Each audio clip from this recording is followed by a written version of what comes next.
welcome to the Conversational Passport. I'm your host, Chelsea Lanham, and thanks for being with me today. So let's just kick it off with a question. What do you guys think about dying? Are you like, Chelsea, you have a really weird sense of humor. Why are you kicking off your podcast? You're birthing your podcast with the topic of death. And if that's what you're thinking, I can follow that train of logic, because it does seem weird, because I think to many people, death is a dark topic. For me personally, I don't see it that way. I think the topic of death is interesting. I think that it's mysterious.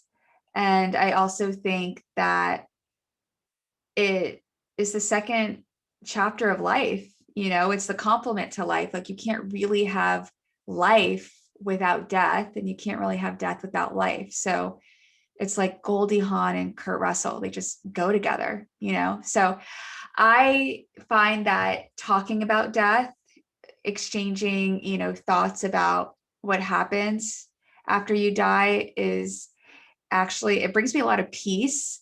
I'm not a particularly religious person by any means, but I don't feel that we actually die. I feel like our spirit, our essence moves on, even though we lose our body, so for me, it's like another experience, another vacation, if you will. And I don't know where that place is, but I feel, particularly when I meditate or when I'm able to go to like that really peaceful place inside of me, I can feel that more than just my body. And so, on my podcast, you will see that I have quite a few guests who talk about their near-death experiences and what that means to them. And I have found that these stories bring me a lot of comfort. It's something that I found particularly useful when I was afraid of dying. I actually went to this website called nde.org, and it's a really great collection of stories from people from all over the world who have had near-death experiences. And it's just fascinating to read, how these experiences happened, what caused the experience to happen, what that experience was like, that near-death experience, what were some of the similarities between all of these stories, and, how each person was unique. And I mean, every person in this log of stories is unique, because they're all different walks of life. Some people were atheists, some people were very religious, some people were doctors, which is always really interesting because doctors tend to be very skeptical about near-death experiences. But just so many different walks of life share on this platform about what their near-death experience looked like, and then how it impacted their life when they came back. And our guest today, Ingrid Honkala, she is the author of A Brightly Guided Light and also a marine scientist.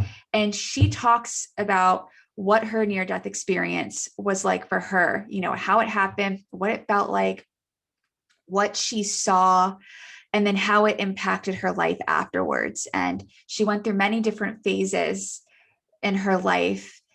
Some phases where she found like it was very hard to be a human, and other phases where she eventually evolved from that. And now she's able to help people who are afraid of dying. She teaches meditation courses to help people come back to that place within them that we all have, that home inside of us.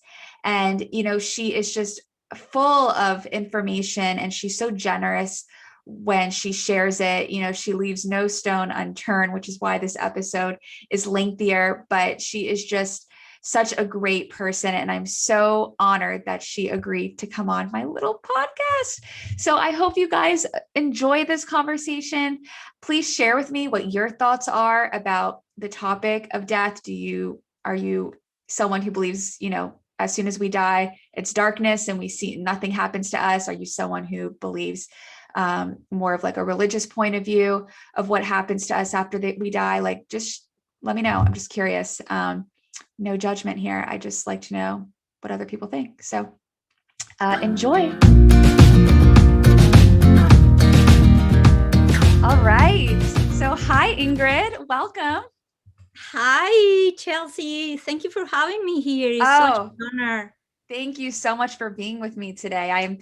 I was telling Ingrid before we started recording, like this is a huge treat for me. Ingrid is the author of A Brightly Guided Light, which is a really beautiful book. Um, what drew me to the book initially was that you had a near-death experience.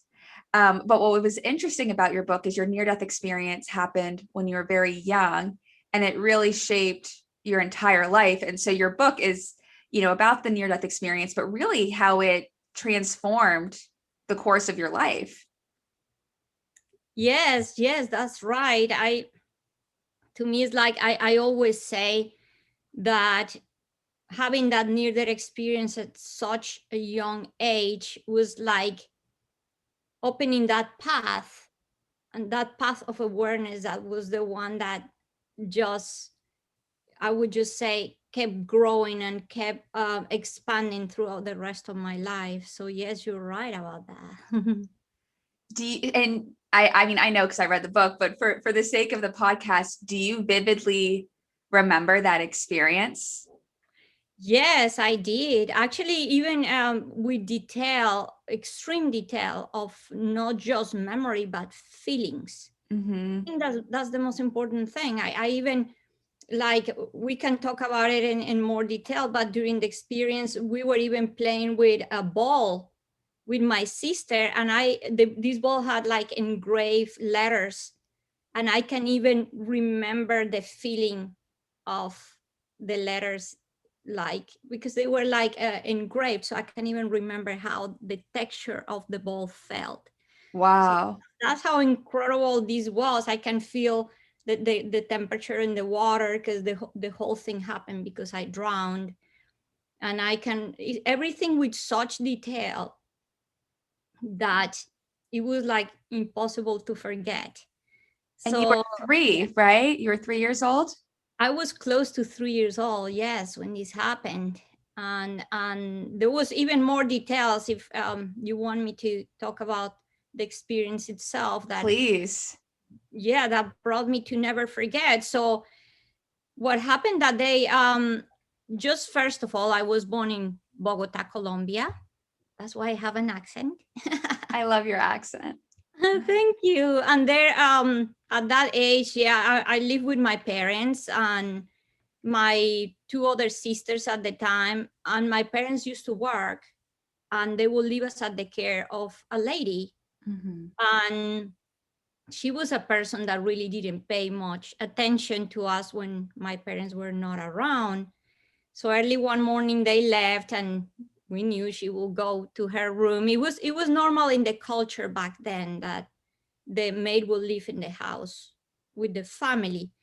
And when once my oldest sister and I realized she was close to 4, that no one was watching, we're like, let's go play. Yeah. We went to the back of the house, had a big patio, and sitting in a corner was a tank to hold water. And the purpose of this tank was to collect water for hand washing clothes. This was a big tank, it held about 900 gallons of water. Wow. So yeah, it was big. So my sister and I were in the patio. We found a ball, the one I was talking about, and we're like, oh, what if we play cash across the tank? Not that age who's going to Yeah. think of any danger or anything, because the tank was really tall. We grabbed stools, climbed the walls of the tank, and my sister sat on a flat surface next to the tank, the one that was used for scrubbing.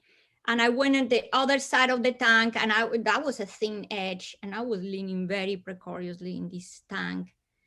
But oh well, we're having fun. She threw the ball, didn't apply enough force, and the ball fell on the water. So it was floating, and I thought, oh, I can grab it. So I leaned forward, and when I touched the ball, it rolled, and I fell in the tank. So the first feeling was the sense of this water being frigid cold. So this is one thing. People think that because I am from Colombia, I come from hot weather Yeah. country, but Bogota is high up in the Andes. almost close to Uh, 10,000 feet. oh, wow. So the temperature early in the morning in that water was probably around 30, 40 degrees Fahrenheit. Oh my God. So of course, when I fell in the tank, it was the sense of like, so imagine that. That's why this experience has so much contrast in it that forgetting even the chill. This is something I could never even took out of my memory, the feeling of this water being so cold. And then it came the horror of realizing why I cannot breathe. I never have been in a pool. We didn't have a bathtub. Oh my So I God. did not have idea that if you have your head underwater, you cannot breathe. So were you trying to breathe? Oh, yes, of course. Yeah. I'm like, but why I cannot breathe? What is going on? And I just started to go into this state of terror. Oh my God. And I just sunk in this tank. And then I'm trying to just, I remember touching the bottom and it being slippery, all these details, and trying to come out of this tank, but I didn't have idea how. And I could hear my sister screaming outside the tank, and there was nothing. It was just complete hopelessness. And when I am in the middle of this horror, Chelsea, in just a flash like that, whoop, I went from absolute horror to complete and total peace. It was like, ah, I didn't know what happened, but I just was completely calm, peaceful. There was nothing I had to do. I didn't need to breathe. I didn't need to get out of this tank. It was just, wow, this feels so good. And it comes like, I like to mention how much contrast happened during this experience again that make it impossible to forget. And one of those contrasts, of course, besides the trauma of drowning, the trauma of the cold water, all that, was that this tank was entirely made of cement. And it had a roof on top. It was 6 a.m. So imagine this body of water, this space was very dark. So the last thing I'm seeing with my eyes open during the moment I am in horror was the darkness of the space. And when I went into this state of absolute peace, the first thing I saw coming from below was a light. And the light just was like the light of a candle, just enough to illuminate the whole water. And I'm like, wow, that was so beautiful. And then the other contrast was that I live in a very noisy house. I had 2 other sisters. We had a dog, birds, cousins. It was noisy. And right before I drowned, I could hear my heart pumping in my chest like a very loud drum, like a drum, like when you are very anxious, very scared. It was, the heart is beating so hard and I'm under the water and I could hear it. Wow. So once I went to the state of like peace, Chelsea's like it stopped. There was not noise anymore.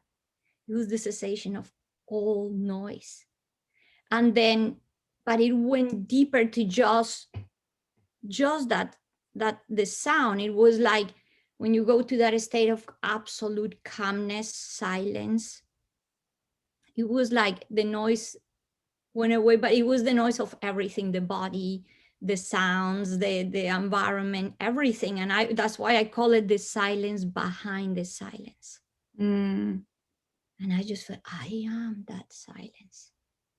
And then throughout the rest of my life, I craved that silence, because it's I'm trying to bring it this silence that is, oh gosh, that brings you so much peace. And later in my life, I would hide in closets. I would go to like chapels, churches, anywhere where I could just find a moment of complete solitude and silence. But well, I'm in this like joyful experience at this moment, feeling absolute well-being. And then I started to see bubbles that were floating in the water, and these bubbles were surrounded by light. And I'm like, whoa, this is so cool. And it was by chasing these bubbles that I turned around, and it's when I saw a body suspended in the water. And at that moment, I had the clarity, the realization that is my body. Wow. And I didn't feel scared. I didn't feel surprised. It was just like, oh, this has happened before. I don't know how I knew that, but it was the sense of like, oh, this is normal. This is familiar. Really? Yes. So the moment I see the body, another big contrast come. And I was born as a very sick child. Mm-hmm. And I spent almost the first 3 years of my life, those, like I said, I was close to 3, feeling very unwell. I didn't even know what well-being was. I was always sick. And this is the other part when we say like why a child would come to this world feeling so sick. And yeah, for me, it had that purpose at that moment, was to show me that contrast. Because the moment, of course, I saw the body and I'm like, I'm not going back there. I was experiencing absolute well-being. mm. Why would I want to go back there? Yeah. So I just look at the body. I'm like, oh no. And I turned around and I left it. And I'm just feeling so good. And the moment I turned around, I started to see flowers that were blooming from nowhere. And then I was picked up by the flowers. So even the sense of dimension disappeared.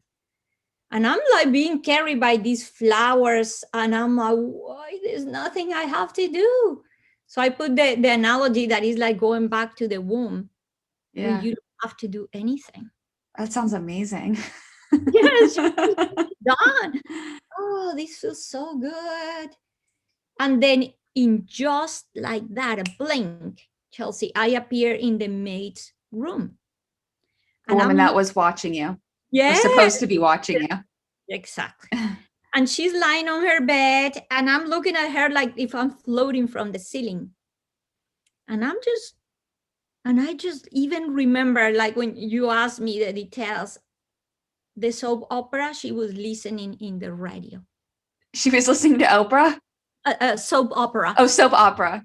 Yes. Wow. Yes. So I'm just like looking at her and I said, oh, that's Maria? And then nothing happened.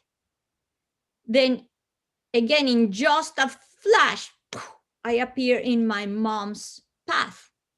My mom was on her way to work. She didn't have a car. And to go to her bus stop, she had to cross an entire neighborhood. And she was close to her bus stop when I'm just again floating above her. I'm looking at her and I said, oh, that's mom. Chelsea, the very moment I said these words, my mom stopped. She did not give another step. She just stopped, and she knew something is happening at home with one of my babies. Mm. And she turned around and started to run. So one thing, she had this incredible intuition. Mm-hmm. And the other thing, which I said to people, is not just about intuition, but learning to listen to your intuition. Otherwise, she would not have turned around and run back home, but she did. And when she started to run, I just kind of looked at her. But at that moment, I saw in the distance a dog. And because I love animals, I thought, oh, I want to be with the dog. And I was with the dog. I'm like, Wow. what just happened? And then I saw a park at the end of the road. Oh, I want to be in the park. I was in the park. So wherever I put my mind, I could go. So I got distracted. Oh, my mom is gonna now distracted with this playing this awesome game of going places. Yeah. And imagine having that mind of like, wow, curiosity and the childlike mind, having so much fun. And it was again like in just a second like that, everything in this would happen like this. So for me at this point, the sense of time and space as I knew it is gone. Wow. And now I appear again in just a flash in a realm that was made of pure, bright, intense, shiny light. And at this moment is like it's the first time I felt like in those 3 years that I was home. Wow. It was like, oh, I am home. And it felt so good and so welcoming. And it was like the sense that not even 3 years had passed. And again, it was the same sense of familiarity. Mm. I know this, I have been here before. And although I didn't see or hear anyone, it was like the sense that I was not alone. And it comes the other very interesting thing, and is that although I saw my body suspended in the water, up to that point, I did not have the realization that I was not that persona. And it's when I looked at myself and I realized myself as a being of light. Mm. Oh, and it's when I started to have this sense of dissolving, like being part of everything. And it went even further because at the beginning I was still having a sense of self. Mm-hmm. This started to even dissolve, and it's when I experienced what I call the sense of non-self. I would describe it as also as the sense of emptiness, or I just also use the word nothingness, but it's just nothingness that scares people. Yeah. But I said, and when they asked me what nothing means, and I said that the moment I tell you something, then now it becomes something. Right. So I said it's just the sense of, just to say something, to going out of the box and realizing that you're nothing you knew, and then there's a complete like potentiality out there. So it's like this place of expansion. So at the same time I say is nothingness, it feels like nothingness because it's nothing you know, but it's wholeness, the totality of everything. So I was experiencing what I will call pure presence. Wow. So it's like nothing that we know, but really everything that we are. Exactly. Wow. Beautiful. Yes. And it was being in the state of absolute consciousness. And then when I am in this state, it's like, I would call it also bliss, it's totality. Yeah. My mom finally arrived home. And this is another incredible thing. She knew exactly where to go. We live in a big house, and if she would have got like distracted going other rooms, I guess the body can hold so long. Yeah. She incredibly directed herself to the back of the house. My sister was still there, and she told my mom, Ingrid is there and I cannot get her. So Wow. my mom, that was the validation. Yes, something is happening. Ingrid is there. My mom jumped in the tank. She was a teacher, and she had some training about how to do CPR. So this is incredible. Otherwise, she would not have known what to do with this baby. She got me out of the water. She said like I was like a raggedy doll, and that there was no pulse, no breathing. Wow. And she started to do all she knew, whatever she learned, and Yeah. trying everything to revive me. And at this point, Chelsea, I'm so disconnected from this reality that I could not feel anything she was doing. And is again like repeating in this experience, in just like that, boom, I felt that I had jumped from the tallest building in the world, and that there's nothing I could do to stop this. Mm. And I'm being pulled, I'm being like vacuumed back. And I was like, no, like falling, like, and it was this sense of like, this vacuum thing, and I knew I was back in the body because I felt the coldness. I felt the lack of freedom, the lack of well-being again. I felt the sense of like, oh, I don't want to be here. I do not want to be here. And I just was really unhappy. Wow. I've Yeah. read quite a few near-death experience stories. I'm sure you're very familiar with the website that has, those stories from all over the world that talk about like different experiences. It's like, I think it's like nde.org maybe. Yeah, that's where I put the first place where I wrote my near-death experience. Yes, I Yeah. love that website. Like I can binge on that website. So for those of you who don't know what this website is, it's a collection of different near-death experience stories like Ingrid's from all over the world. And one thing that just reminded me when you were speaking is I think one of the common threads in all of these stories is that people don't want to come back. Like they're really like they could have like a family at home or this beautiful life that they have going on planet Earth, and then they still don't want to come back when they have their near-death experience because it's just so beautiful and blissful, like you were explaining. Yes, yes. And I just say, people just imagine like you went in this incredible, amazing vacation. Mm-hmm. You don't want to go back to your regular life Hell is after all that. that back there? Why would I want to go back? So after that, things became hard for us because I felt angry. Mm-hmm. I refused to eat. I didn't want to be here. When I came back and I look at my parents, I had this clarity of this sense like, you're not just my parents. I felt them as my equal. Mm. I had experienced the state of oneness. And then I will look at my body and say, I'm not this person. I'm not this child. And I would Mm-hmm. look at myself in the mirror and I would cry and say to my mom, I'm not this. This is not my name. I don't want to be here. Mm-hmm. What am I doing here? And then the other thing is that I could not relate with other children because I came back with this state of awareness.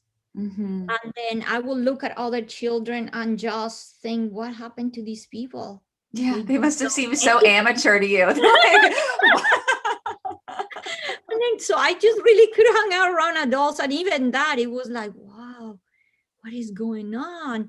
And then there was other abilities I started to show. And it's just not long after my NDE. Imagine I was just close to 3.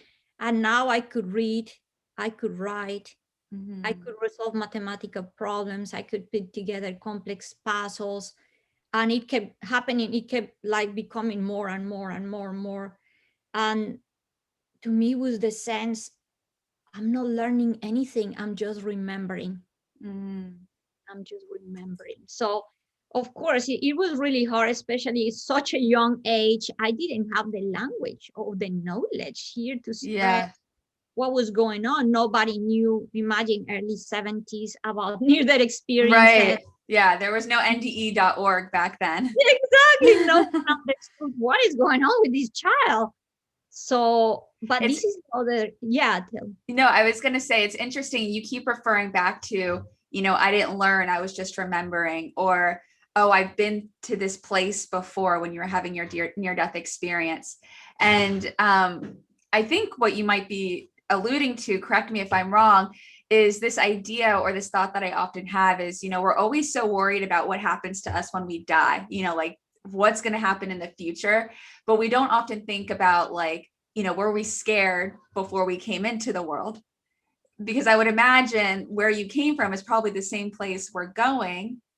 If there is such a place, or if it's the same place, I don't know. But whatever put us here is where we're probably going when we die. But we're never worried about like, we never think like, oh, I wasn't scared when I was in my mother's womb, when I had no concept that there should be life. But now that I have life, I'm afraid of ending it. Would you say that because you felt like you weren't learning, but you were remembering and that this place felt familiar to you? Is it because you had been to Earth before or experienced life before, or like that you were familiar with this place that you came from? Yes, and actually, I love you were talking about this and mentioning it, because at such a young age, and it kept evolving with more understanding, but I just knew I've been here for, or I always have been. It was the sense of like, and I could just say today, when people talk about the afterlife, I said, there's no really afterlife, because we never die. Mm-hmm. We continue. What I said, like Chelsea, Ingrid, we're just parentheses Mm-hmm. in the eternity of who we are. So to me, it was the realization through time, I am an eternal being. Mm-hmm. These are just chapters of the story of the eternal being that I am, the soul that I am. Yeah, my boyfriend always says this is just one page in the book. Just one page in the book, exactly. And I love what you mentioned. That was very clever, because yes, say that you leave this body and you have the sense like, I am dying in this parenthesis of your life, in this Yeah. chapter. But the same sense is when you come from the spirit realm, you're Mm-hmm. changing to another realm, and the same thing happened over there. You're going to experience the sense, oh, she left, blah. The thing is that from the spirit realm, because of vibration, we have less openness, we have more blockages. The spirit realm can still seeing us, communicating with us. We're the one that lower vibration Mm-hmm. and disconnect. So why do you think, like in your opinion, why do you think we come back here? Like, why do we keep creating more pages in the book? What's the point of coming back? Because this is, and that's why I mentioned during my near-death experience the word contrast, contrast, contrast. Mm-hmm. Because this is the reality. The human experience is the one that offers the most contrast of all. It's a dualistic Mm-hmm. reality. So it's like the place where you can really know where you're at. Because without contrast, it's hard to know where you're at. It's like, oh, you experience, we just can say in very simple words, you could not know happiness if you never been sad. Mm-hmm. You could not know health if you never have been sick. Right. You could not know it, and you could not appreciate it. Mm-hmm. So what happened is that we are here to, again, the word remember, to remember who you truly are. And we just got distracted. It's not like we ever stopped being the light, that we stopped being consciousness, awareness. We got distracted, and when you get distracted, you seem to forget. It seemingly forget. Mm-hmm. We just get lost in, wow, this is different, this is good. And from the moment we're born, what happened? There's a lot of conditioning. Your focus of attention is shifted, because what is the first thing that they start to show us? Objects, things, the physical world, labeling. See, Right. so we go from the inner to the outer, and then our shift of our attention shifts to, oh, the physical reality. But Mm-hmm. what happened when I had my near-death experience? It was like going back to realize, oh, there's a deeper reality, or there's a Mm-hmm. different reality. There's a, we could call it higher. What we have to use words to try to Yeah, to try to explain inner, it. outer, whatever. That those are just words we use, but is the realization, wow, there's more than the physical reality, Mm-hmm. and that clarity and that awareness. So that kept me connected. When I asked, we will talk about this, because when I mention beings of light, they will be like, what is this beings of light? But we can talk about it. But I started to see beings of light when I was 4 years old. And later in my life, when I asked them why my near-death experience happened when I was so young, Mm-hmm. they said to me, this was amazing. They said, because you were old enough to remember, but young enough not to be conditioned yet. Mm-hmm. So that was really important, because once we're conditioned, it's harder to try to remove all those layers. But I wasn't. Yeah, I was just a little child, and I'm like.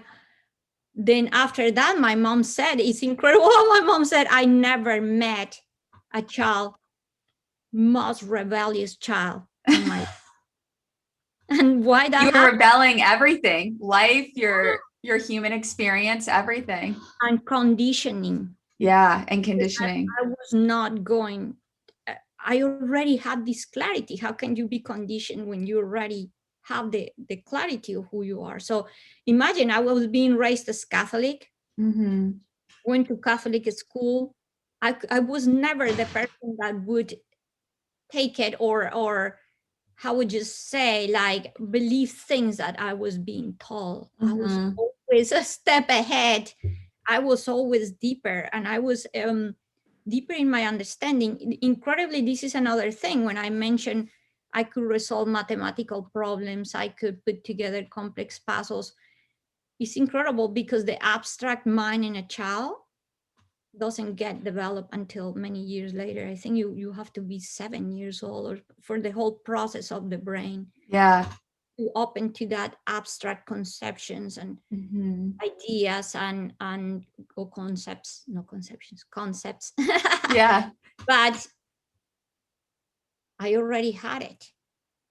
So for me, it was very easy to formulate questions, to go beyond what I was seeing, to try to understand things at a deeper level.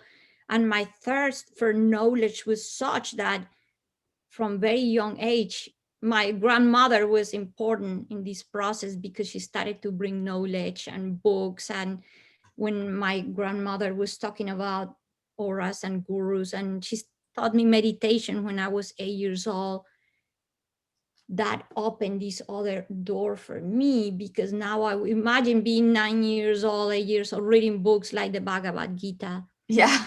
of self-realization. Oh my gosh. The book, there was another very important one called the Book of Discernment. Wow. Reading scriptures, reading, and I had this possibility to understand and this openness. So that was incredible, because it just showed that we sometimes think, oh, because they're children or something. It's just the process in which the brain is just developing. But when you have Yeah. openness, And you had mentioned, you came out of this experience feeling really just angry and, not feeling like you connected with other kids. So finding these tools like these books and meditation, and you had mentioned that your mother and your grandmother were very spiritual as well. Like that must have brought you a lot of comfort. So you didn't feel so alone in this earth realm. yes, because when I came back, imagine feeling at this point the sense I'm not like anyone else. Mm-hmm. And then the other beautiful and incredible thing was to be able to have this communication with the beings of light. I started to Yes. see. Can you tell more like what the beings of light are? Oh yes. So what happened is that after my NDE, I started to have what we know today as auto body experiences. Mm-hmm. So I would just go to sleep and have this. At the beginning, it just felt dreadful. It was the Mm-hmm. sense of changing vibration, colors, frequencies, and I didn't know what was happening, but whoop, I was being brought back to that realm of the light. And it kept repeating, and the sensations were horrible, but because the realm of the light was so amazing, I'm like, okay, I can go through this horrible moment as long as I get there. And then in one of these journeys, I one day was surrounded by starlight figures. And I really now wanted to just keep going there. And in another journey, one day, one of these starlight figures that was shining in pure gold approached me and touched me. And I said, "You are a being of light." Ah. I was, because you show me I'm just like you. You said Uh-huh. you are a being, and I had realized myself as a being of light during my NDE. So I'm like, oh, you are a being of light. And I woke up from this experience at that moment. But now all I wanted to do was to go sleep. I was like, whoa, I want to be with these beings, and I Just want to experience it all the yeah. time. But of course, I couldn't be the girl that is left forever. So this comes the really, really cool thing, and is that when I was between 4 or 5 one day, I'm taking a shower, just relaxing there in the shower, when a blue, intense, shiny light appeared in the bathroom. I was 4, and I'm like, whoa! Now the beings of light are here, and I started to see them everywhere. And I was like so joyful. And you look, Chelsea, this is the moment when I started to heal. I started to get better, eat, communicate with my family more, because I just wanted to be by myself. There was a moment I didn't even want to be touched. I didn't want to be here. So this was incredible when this started to happen. And later in my life, I understood the message in this, because when I started to see the beings of light here, like I said, I started to heal. So it's the realization, oh, I get it. Home is not a place. I don't have to go somewhere. So home is not a place, it's a state of being. I was feeling so well. And this is the other thing I say, that after my near-death experience, is like the door never closed. Because I kept having the other bodies, the communication now with beings of light. And not long ago, the beings of light said to me something really amazing.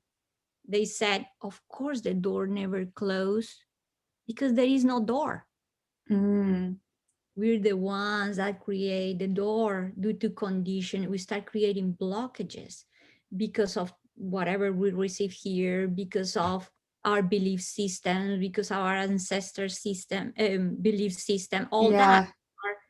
And we think that there's a window, that there's a door, but they say the sun is always shining for everyone. Right. Sometimes there's just a cloud in front of it, which are Exactly. like our body. Yes, exactly. Yeah. Just open it, learn to open it, and you'll be there. So this is the other thing, like up to that point, when I was now 4 years old, 5 years, I couldn't really I could hear now. I could not hear. I could see, I could feel, I could even smell the presence of the beings of light. So it started to, like, I feel it in all places of my being. But it was one day, the moment I started to hear them was one day that I threw a big tantrum. Because although I was feeling better, I didn't feel that I had the sense of connection with my body or my name. And it was a day they were calling me for dinner. Ingrid, come to eat. Ingrid, come to eat. And I'm like, oh gosh. Your family was calling you to dinner? Yes. Okay. Yes. We hired a new lady now, and she's calling me. Thank God. I hope Maria was immediately fired. She was the very same day. Yeah, take your soap opera somewhere else. Yes. So I'm being called for dinner. I'm not going. And she comes, Ingrid, we're calling you for dinner. And I said, stop calling me like that. Yeah. That is not my name. And it's when she said, okay, so what is your name? And I just looked at her and I said, I do not need one. And then, of course, they were tired of my tantrum and sent me to bed. Yeah. And I was crying, and I was there, and I was the first time that I heard voice. And it was so beautiful, so compassionate, like we just soft, calm. And the voice said to me, it's going to take time for them to understand that names are not needed in the realm of the light, as you already know. Oh, so I started to feel so good about that. Like, oh, I'm not crazy. And it was amazing. But of course, later I understand that in our human experience, say like we're a basket, and this basket needs a name and needs Yeah. a career and a role and this and that, but labels. But once you're in the realm of the light, none of that is needed. Yeah. That's incredible. And Yes. these beings of light, which seemed like just, for anyone who's not understand, like it's almost like it could be interchangeable for guardian angel or someone who like watching over you from the other side, like giving you this insight, because you often throughout the book, this book covers up until you're around your mid 30s, like they're with you and they're giving you these pieces of advice and you're able to channel them easily. They don't always respond, but it seems like they're always responding when they feel they need to. And I was just blown away by the advice that they were giving you. Like I'm like, Ingrid could make like a calendar, with a different quote every day, because this is like legit advice and beautiful quotes. And what was that like? Because you said you had a hard time identifying with like your body and like the physical world, but a lot of people have a harder time connecting back to their spiritual world. Like normally we're pretty comfortable in like this realm, but not so much and finding that nothingness that you speak of. And so it was definitely a leg up for you to have these spiritual beings to kind of guide you. So I guess my question is, what was that like? And do you have any suggestions for the rest of us who do not connect as easily to connect with that spiritual side or that spiritual realm? Yes. And I love these questions because it's incredible how, again, like the beings of light said, the door never closed. We're the ones that create these blockages. So it is the path to reconnect is actually the path of going back and quieting our mind. Yeah. Because like I mentioned, during my near-death experience, it was the realization, I am silence. I am spaciousness. I am peace. I am calmness. When people ask me, because really people don't know what joy is. We think that is haha and the party and having fun and going on vacation.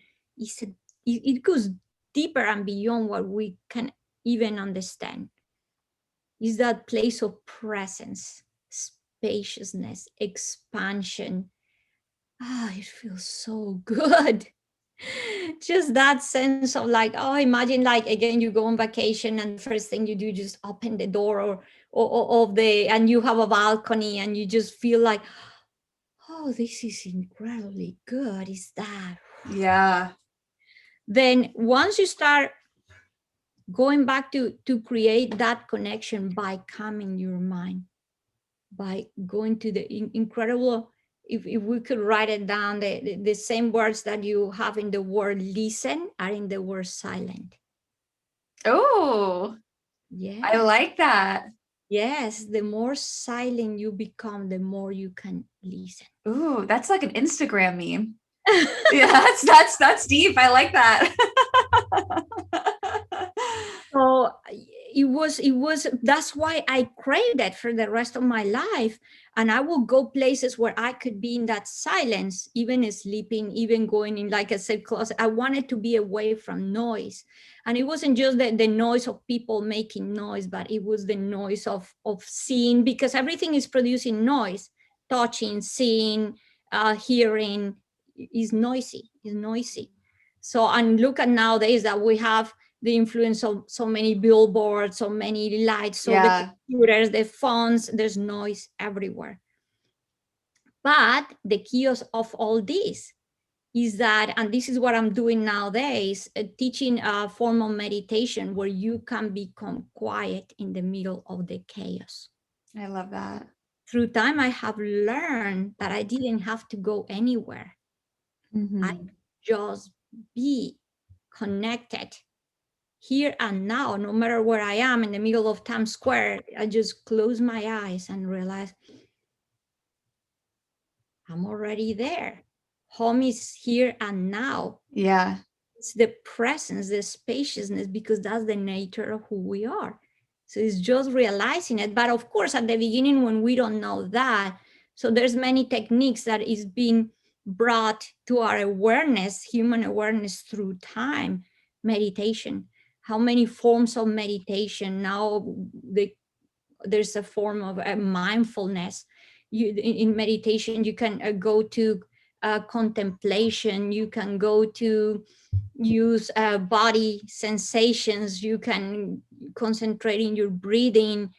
So there's concentration, there's contemplation, there's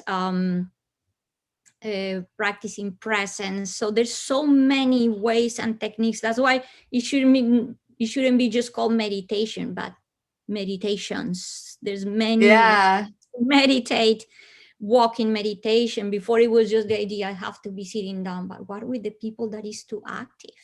Mm-hmm. Ways for everyone. So I said walk in meditation. People don't understand that our senses, Yeah. I call them portals to awareness. Because when you touch, when you feel, when you really feel, because we have taken for granted. We just use them, we don't even know. But imagine when we're little and we start touching, wow, what is this? We start learning to smell, to try new flavors, to see new things. Imagine if we start just doing it like that, go for a walk in meditation and be in touch with Mm-hmm. the wind, the Yeah. birds. Then what are we doing? We're practicing what is called awareness. And the more we become aware, then now we start realizing, oh, I'm not my thoughts. If I'm thinking this thought and realizing this thought, so who's realizing the thought? Who is truly thinking? Yes. So that'll really trip me up. Like when I really go there, I'm like, oh my God, my sister and I, and my boyfriend and I also talk about this a lot. It's like life is like a movie, like if you can really just observe and feel like you're not even actually here. Like it's like just a screen in front of you and you're just kind of noticing what happens. And there are times where I can get to that place where I'm like noticing my thoughts. And it's almost like I picture myself sitting in like a really comfy chair and just kind of watching what's going on inside of me and around me. And it's a really, really great experience. Yes. And I also read, when you're talking about like the senses, I read a book by Osho, and he was talking about like all the different meditations that you can do. And one of them was like just taking the day and like feeling whatever's around you, but not like just touching it, but like I did this with my dog. I was sitting there on the couch with her and I was like actually feeling like her weight on my hand and like really observing like how that felt, like her fur like in my palm, and like not just like, oh, she's so fluffy, but like really feeling and noticing and being aware of just that, my dog, that one object on my hand. And like I don't know how to explain it. It sounds like I'm tripping on something, but like it was like a really cool experience when you can put yourself in that place of just observation and no expectation, or like no like labels in your head of like, oh, this is a fluffy dog, just like taking what you're experiencing in that moment and just being there with it. Perfect. That's beautiful what you're saying. And that's so helpful because it's when we start going deeper, and like you just said it so beautifully, it's like you go to the place where you're feeling with now you go from your outer senses to your inner senses. So you're feeling things deeper. You're listening with your inner ears. You're like feeling and then what experience is this at this moment? Presence. Mm-hmm. And you say there's nothing to expect. And that at that moment is when you're experiencing what we call the now. Mm-hmm. Feels so incredibly well. And that's exactly what happened. And that's the connection we get to when we have these spiritual transformative experiences or near-death experiences. Why it feels so amazingly well, because we go from the distraction of the outer world to the wow, knowing how incredibly well and empowering it feels when you are aware and I am consciousness. Mm-hmm. I am presence. I am even beyond the observer. I am awareness itself. So this was this incredible analogy the beings of light gave me. They showed me this room and they said, or a room, what is something that never changes in the room? Never, ever, ever. And I said, the space in the room. And then they said, yeah, it's omnipresent, omnipotent, omniscient, always there. Yeah. Is there. And they said, and what is impermanent that always changes? The furniture in the room. So in this analogy, they said, look, your furniture, you can move, you can bring other one in, you can break it, destroy it, burn it, give it away. So what do you want to identify with? The furniture in the room or the space in the room? When you become the space in the room, wow, you become the creator. When you are identified with the furniture in the room, you're with the impermanent. So you're trapped in stories, you're trapped in conditioning, you're trapped in beliefs, and that creates suffering. I love that analogy. It's absolutely beautiful. And they said, look, when you start realizing that your challenges are in your path for you, not to harm you, but to help you evolve, is when you start seeing all your challenges as a way of growing, expanding, as opportunities. The more you see challenges as opportunities, you don't identify and get trapped in the story. And oh, sorry, can finish your thought. No, yes.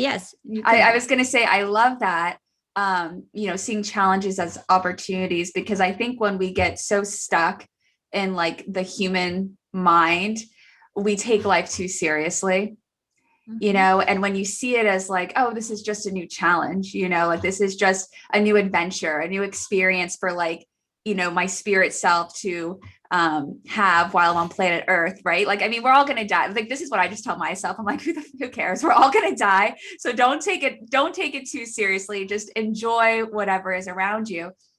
But it's easy to say that when times are good. But when you think about it, when times are a little bit more challenging, it can create some levity. Yeah, and this is the moment when we have to take that challenge as that point of contrast and the opportunity to say, maybe you cannot see it at the moment, but the more you practice awareness, the faster you get to the clear understanding. That is happening for me. Actually gain clarity to actually, how you know that something has changed within you when something else falls away. How else do you know? And how something can fall away just by experiencing something that is going to create change. A lot of the time, change is created by some sort of challenge. Not always, because the more aware we become, and I said to the universe, don't make it too hard. Just a tiny challenge that will create big results. And this where I can see things that it's not always so hard. So and yes, we can get to that place because we're working with awareness. This is beautiful, Chelsea, because one day I was asking the universe, how can I know to understand and unravel the mysteries of the universe? I mean, it's a big question. Yes, for answer it. Yeah. And then I woke up at 3 a.m, like I said, and this is, I'm bringing a few things here, but if we learn to quiet our mind before going to bed, don't go to bed carrying the day and the identification with the story. We go to sleep with a clear mind. Yeah. So this is something that happens to me. I go with clear, empty mind when I go to sleep, calmness. And then I wake up 3, 4 in the morning with incredible messages. And that's because you create that openness, you remove the blockages. So one day I'm asking this question. I wake up at 3 in the morning and I met a being of light I've never saw before. And this being of light was absolutely beautiful. I'm going to mention it and it doesn't sound like beautiful, but it was because it had eyes everywhere. Ooh, really? Yeah, so Okay. and it was incredible because it was shining in all different colors. And what is beautiful is that it was the knowing that it's a being that can see it all. That's why it felt beautiful. So it's in our Yeah. mind, human is like, that sounds kind of weird. But Yeah. in the expansion being, it was like, wow, this being has the power to see it all. So that being at that moment said to me to answer that question. So I asked, how can I do to unravel and know the mysteries of the universe? And the answer was, you are already the universe.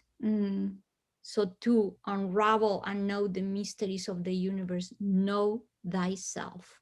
It's one of my favorite quotes. Yes, this is, and it was go back to that place of realizing, wow, what is that I am? Yeah. And then they show me that a lot of the times we have been broken up in millions of little pieces because of all the sufferings, because we're trapped in all the stories. Yeah. The story here, the story there. And then I saw this analogy, like these Japanese bases that are the most expensive in the world. It's a Japanese base that they will wrap in a cloth. They toss it in a surface. It breaks in millions of pieces. And after that, they put all the pieces together. And With gold? Yes. Oh my God. It's so funny you say that. Let me see if I have this here. Yeah, I have this heart necklace. And I don't know if you can see on camera, but it's connected with gold. So it was broken and then they put it back together with gold. Yes. So now they do that and it becomes the most expensive piece of art in the world. Yeah. And that's what as an analogy, what I was seeing with self-awareness, what you start doing is that they say oneness starts within yourself. Put yourself together. Yeah. And wow, it's starting to look at who I am, the pieces. Oh, start putting all the pieces of the puzzle together until you become whole. They say until you become a temple with no walls. And maybe, the way that you felt angry when you were a child after having this blissful experience, like maybe that's how we all in some way feel, like we're like in conflict with this like human realm and like the suffering that can come with it, whether, that's just day-to-day things or, maybe it's anxiety or depression or whatever it is, or just the highs and lows of life that everyone goes through. And maybe there's like that like push and pull of feeling like, well, like I'm here, so I'm a human, but also I know whether it's conscious or not that I'm more than that. And then there's like this, well, if I'm here, what's the need to suffer? And if, I'm going to die, why does this matter? There's all of these, like, as you say, like contrasts, and we're all just trying to get through it. Yes, and the important thing is use all those emotions as tools. It's just nobody has given us a guide. I remember when I was little and I would just have all these and say, what is the guide? What is the guideline? Where is the book? You brought me back here, but didn't give me something. Yeah. So it's all these, and if you realize how many people, it's when people ask me, what is the purpose of our uniqueness? To show the path to each other, to help put the puzzle together, to show each other the part that we don't know. Yes. So we're all here connecting, helping each other. Sometimes even if we do it too hard, because when we don't want to see what happened with the child that keep touching the fire, even though you told him not to do it, he is going to get burned. Right. So sometimes it feels hard, but it's because we're not getting it. So life is when a suffering happens, you have to shake us hard. So for example, you mentioned anger. Imagine if instead of getting trapped in the anger, we use it to propel us to ask questions, to not be trapped in the story. People talk about free will. And they think they have free will because they choose the clothes they wear, they choose the food they eat. I said, that's not free will. Yeah, that's choice. But true free will, people get confused. Look, how can you really say that you have free will when the clothes that you use are conditioned by your culture? Mm-hmm. Food that you eat, this college that you pick, the studies that you did, everything is conditioned because it's the culture. You live in the middle of the jungle with the Indians of the Amazons, you will eat Yeah. something else, wear something else, do something else for your learning. See, so that's not really free will. Yeah. True free will is when you choose the path of suffering or the path of clarity. Mm-hmm. So I just always say that you have this path and it opens. You find out why, and then you have a challenge, and you get stuck in your challenge, and you create a suffering, pain. So I call it the cul-de-sac of suffering. Mm-hmm. Up in your own story, and that was your free will. You just stay there. But what about you use those emotions, that anger, that fear, that whatever it is you're feeling at that moment, sadness, whatever it is, to propel you to stop. And sometimes it shakes you so hard that you have to stop. Yeah. You don't even, it stopped you. Yeah. And what is all this for? Why am I here? What is happening? The moment you stop and start asking those questions, oh, now you're going to seek for answers. And you open Yes. yourself a new path. Now you choose the path of clarity, the path of knowing, the path of expansion. All of this is happening for a reason. What is this trying to show me Mm-hmm. as the true free will? I said, people, you can spend, or the other analogy, be in your car, turn it on, the key, and now start pressing the gas. But it don't matter how much you press the gas, if you don't put it in gear, you don't go anywhere. Right. So Yeah. Carl Jung, he says something like, in order to reach heaven, you've gotta lock your roots in hell, meaning like you've gotta face and like face the things that are holding you back, and whatever, and a lot of times, of course, that's emotions, right? Because it's your inner world that is creating your outer world. So you have to confront those things that hold you back, those qualities, and then you can grow and reach those heavens, which is the bliss or the clarity state of mind.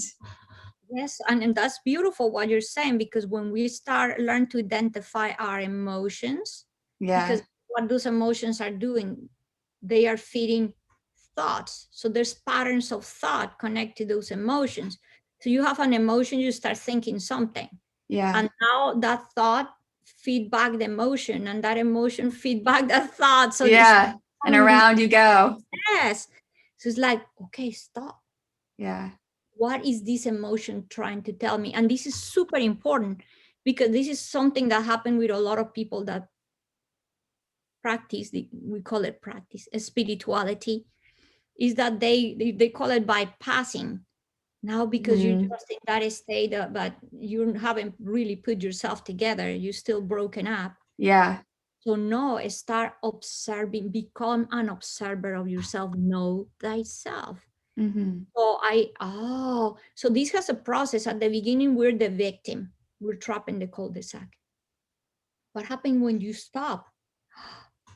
Now you start becoming, at the beginning, the witness, meaning you Mm-hmm. still part, because you are not evolved yet to the point that you separate yourself, but at least you're the witness.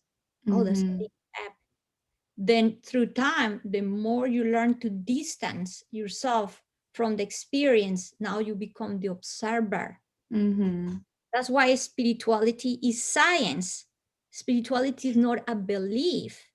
Spirituality is not believing anything. Spirituality, the beginning is the belief is just the beginning.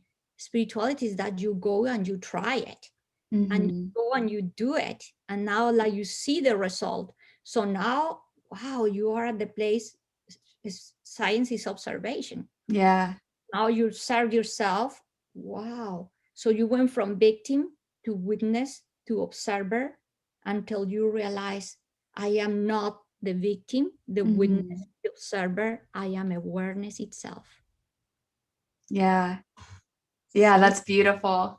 Yes. And, I think until we can get to that place, if we look back, at least if I look back on my life, I can see that my roadblocks in my life were pretty much the same pattern, because I hadn't reached at that time that place of being able to truly and honestly observe myself and my emotions. And so it was almost like that pattern was part of the thing that I was supposed to learn in order to really progress in my life.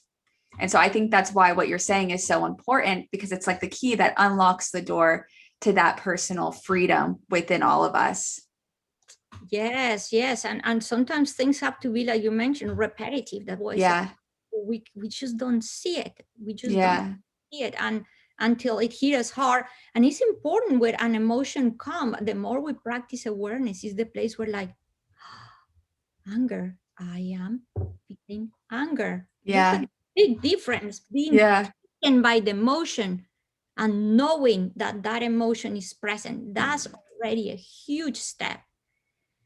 And this is the other thing, like when I tell to people, like, practice walking meditation or something, we have been conditioned to attack ourselves, to think that we're not enough, that Mm-hmm. we're stupid, that, oh, look at me, I cannot do it. So say, just to give an example, you went for a walking meditation and you're supposed to use your sense perception and feel the wind, hear the birds, Yeah. realize that, oh yeah, these are my thoughts, and not be lost in this, whatever. But you came back that day after that walking meditation and you realize, whoa, I didn't hear any bird, I didn't Yeah. feel the wind. I was completely trapped in my thoughts. Yeah. And that at that moment, what most people do, I did it wrong, Yes. not good enough. Yes. I'm not Oh, yeah. spiritual enough. So, yeah, I'm not a spiritual. That's the conditioning we have. But what if at that moment we stop again and we praise the fact that we became aware that we were not aware? That's Mm, that's huge. Yeah. because now you're praising your awareness, no matter if it was that little bit of awareness. Yeah. That little bit is huge, actually. That is So, huge. yeah, so the more you start praising your awareness, the moment you're angry and you realize, I'm hungry, whoa, praise Yeah. awareness. The moment that you did your meditation and you realize you were trapped in thought, praise that awareness. Because what Yeah. you're doing, you're working at all levels of being, even with the physical reality. Because the moment you praise that awareness, you start pretty much reprogramming your subconscious mind, feeling, no, I'm good enough, I'm good, look what I just Yeah. did. And you go back to the time when you were a child and you got a sticker at a school because you did good, or you got a chocolate, or your mom told you, you went to the doctor and they gave you a lollipop, it feels good. Right. And what happened at the physiology in our body, the moment you feel good, you produce hormones of well-being. It's Mm-hmm. like a rush of serotonin. And the more you do this, you start feeling and feeding yourself with the sense of this feels good. Yeah. When you feel good, you go to state of gratitude, feeling great, gratitude. And at that moment, you remove the blockages and you create connection. And it's when it started to happen to you, the more you do this, you realize meditation is not a doing, it's a state of being.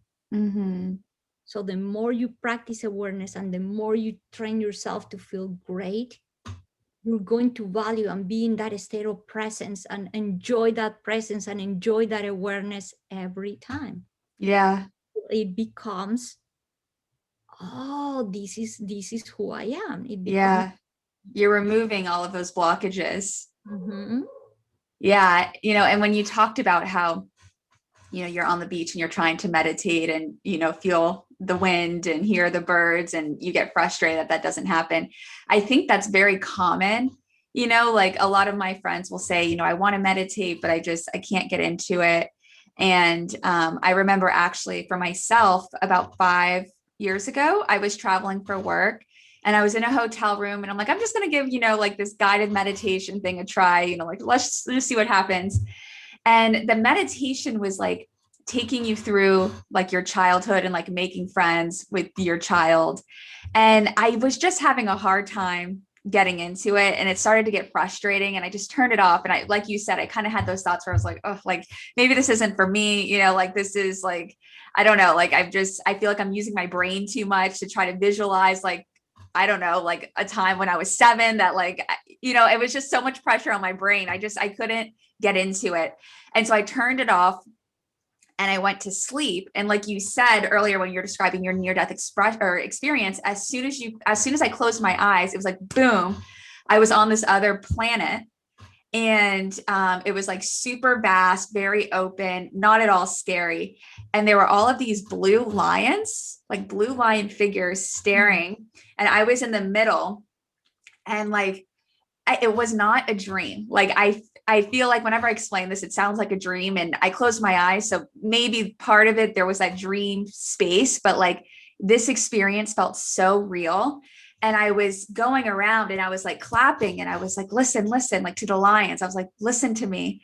And when they all turned around, I looked at my feet and it was like this voice, like this really beautiful, loud voice went through my feet up into my entire body. And the voice said, you have a beautiful soul.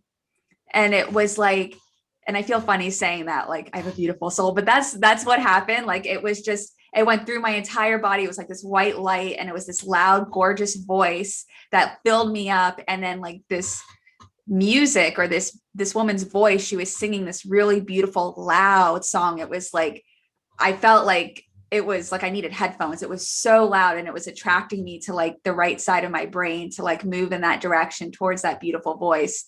And then I woke up. And that for me was a really big change because, I don't know if like the meditation I had done had kind of like triggered like this area of my brain to be more open. But I guess what I'm saying is, when that frustration lies with meditation, like continue with it or just let your body kind of do its own thing, because I feel like we all kind of find ourself in our own unique ways. Like for me, like I always get messages when I sleep. That's just like, I don't know, like I always have like really existential experiences when I dream. But I don't have those experiences when I try to sit down for 20 minutes and take deep breaths. Exactly. So we all find our own way. And like I was mentioning, say that you came back and you felt like, like you just did, like I didn't. But what if at that moment, just with the fact that you praise that awareness, is you're practicing presence. Yeah. And what if at that moment you say, oh, let me just do take one conscious breath. That's enough. Mm-hmm. Or let me give 3 steps, or, oh, look at that bird singing right now. That's enough. Yeah. Because we equate that, because we work with the scale of time in the horizontal mainly. We think that it has to be 10 minutes, 20 minutes. Right. We measure everything with time, but it's not the quantity, it's the quality. Yeah. Oh, the moment you go to that place of absolute presence, spaciousness, awareness, clarity, even if it's just for 1 second, you already did it. I say people to do this practice, to grab a backpack, heavy, full of rocks, and run for like 1 block, half block, a few steps. How does it feel? That's what we're doing with our mind, with our emotions, completely heavy, the inner heaviness. And the moment that you just grab this backpack and you take it out of your shoulder, how does it feel? Yeah. And hold that. So every time you just, heaviness with emotions, how does it feel to take this backpack out of my shoulders? Then that feeling stays with you, and then you can use it as a practice. Yeah. 1 second, how long does it take to take a backpack out of your shoulders? 1 second. You take it and like, oh, this feels good. Yeah. See? And look, before anything, you mentioned like when in your dream, in your vision, I say vision, when you said that you felt the sense that your soul is beautiful, and you say, oh, I feel weird saying that. See, that's resistance, because Uh, we have been conditioned of like, how can you say that? That's ego. Of course. yeah. But it is beautiful because we go to the place of knowing that, oh, yeah, we're humble beings, but also to recognize that we are all precious, precious light. We're just these incredible, beautiful, amazing beings. We are make, that's why I say we're make at the image and likeness of God. We're an Mhm. emanation of the divine. And we have to go to that place of gratitude, gratitude with ourselves. The beings of light one day said to me, you don't imagine how grateful everyone will be if they realize that for you to exist, trillions and trillions and trillions of subatomic particles have to be in agreement. They said you are a divine intention. I love that. So I beautiful. love that. So now I see it in everything. I have a pen and I'm like, wow. To exist trillions of particles, and that's amazing. So Yeah. appreciation for everything, the water I drink, and the more you do this, again, you practice, you elevate your vibrational frequency because you're practicing gratitude. I love that. I Yes, love that. I feel like that's a really good place to end. yes. Because I very much appreciate you sharing all of your wisdom with me today. Um, I definitely want to put all of your information and, the meditation course that you teach. I'll put that in the show notes so everyone can experience it. And also your book, for people to purchase, we'll put that in the links. I guess my last question for you would be, for those that are afraid of dying, what do you tell them? What is your advice? Yeah, I mean, if I would just say it from the point of view of somebody, I had two near death experiences and many other spiritual experiences, and I would just, if I put it easy, I'll say, oh, don't worry, there is no death. We never Yeah. die. We're eternal. But of Yeah. course, not everybody is at the place to understand these. So I just can say to people that enjoy life to the fullest, and just know that we never lose the essence of who we are. We are eternal beings. And the more we practice calming the mind, the more we go to that place of silence and start realizing, wow, I can connect with the spirit guides. I can connect with my loved ones. So it's more the sense like, wow, there's a continuation. Yeah. This is not the end. So the more we go to that place of connecting with the truth of who we are, the less the fear. Because the fear is not just the fear of dying. We have so many fears in this life, or many things, but the more we learn to quiet the mind, the more all of that start dissolving, and we start having deeper connections and more clarity, deeper understandings, and that fear start dissolving. And then you someday realize, I don't feel that afraid about almost anything. Making Yeah. decisions, knowing what to do. I said to people, what is a good decision?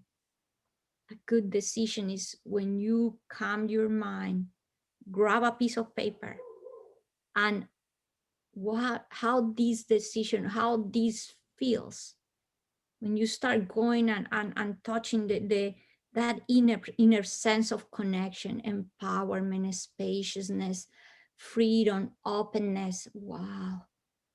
In this life, you start feeling incredibly well. Again, you don't have to go anywhere. Like I thought, oh, I have to die to go back there. No, I realized I don't have to really go anywhere. I'm always have been that light. We are all the light. So little by little, that fear of death started getting just removed, because I am more than this physical body. What is truly dying? Yeah. Dying, I'm just changing scenery. Yeah. Yeah, I'm just changing experience. I'm just evolving. This is a journey in which I am going to do a lot more, and there will be more experiences and more things to do and more things to realize and to see and to, so it's beautiful. And but little by little, I think it's hard to just put it into words, but I just say people start coming your mind. Mhm. Calm the mind is the key. I love that. Thank you so much, Ingrid. Thank you so much This for was a having lot of me fun. here. Yes. Oh, you are welcome back anytime.